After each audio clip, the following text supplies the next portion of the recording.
Doctor Selina Hayat আইভীর ৫টি মোকদ্দমা গত ২৮ তারিখে মহামান্য উচ্চ আদালত জামিন মঞ্জুর করলে ২৬ তারিখে জামিন মঞ্জুর করলে ২৬ তারিখেই সিদ্দিরগঞ্জ থানার মামলা নম্বর ৪১/৬/২০২৫ মোকদ্দমায় ডাক্তার সেলিনা হায়াৎ আইভীর সুনির্দিষ্টের আবেদন করেন।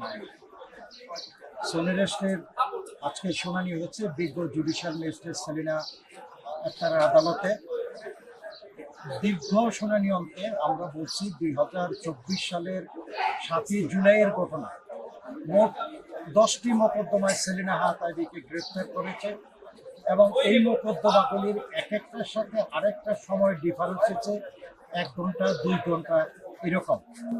আর এই আজকে যে ৪১/৬/২০২৫ মোকদ্দমার শুনানি হয়েছে, সেই মোকদ্দমায় আমরা বিজ্ঞ আদালতে উপস্থাপন করতে সক্ষম হয়েছি যে এই মোকদ্দমায় এজাহারে ডাক্তার সেলিনা হায়াৎ আইভীর নাম নাই। মোট ৭ জন আসামিকে এজাহার মুক্ত করে মোকদ্দমাটা দায়ের করে এবং ওনাকে সংদিগ্ধ হিসেবে এই মোকদ্দমায় সুনির্দিষ্টের আবেদন করেছে। আমরা বলছি এই মোকদ্দমার সিডি নাই, ওয়েল ফাউন্ডিং কোনো কেস নাই।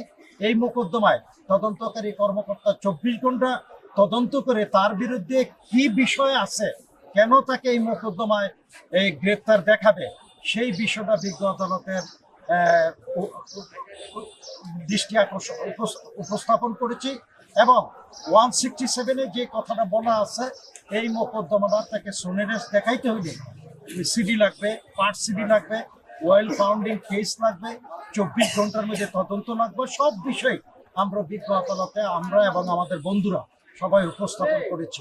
এবং মোকদ্দমার সময়গুলি হচ্ছে ১ ঘন্টা আধা ঘন্টা ডিফারেন্স।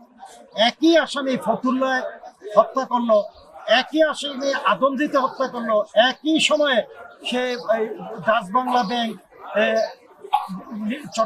চিটাগাং রোডে হত্যা সংগঠিত করলো। হ্যাঁ, এইটা বাস্তবে সম্ভব না, এটা মিথ্যার অপরাধ। সত্যকে অতিরঞ্জিত করে তাকে হাজতাবদ্ধ করার জন্য এই মোকদ্দমায় গ্রেপ্তার আদেশ দেখানো হয়েছে।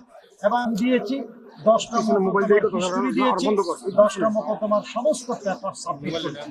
বিজ্ঞ আদালত উভয় পক্ষের শুনানি অন্তে তাকে সুনির্দিষ্টের আবেদন মঞ্জুর করেন এবং আমরা এই মোকদ্দমা এখন পরবর্তী পর্যায়ে তাকে গ্রেপ্তার দেখাবে।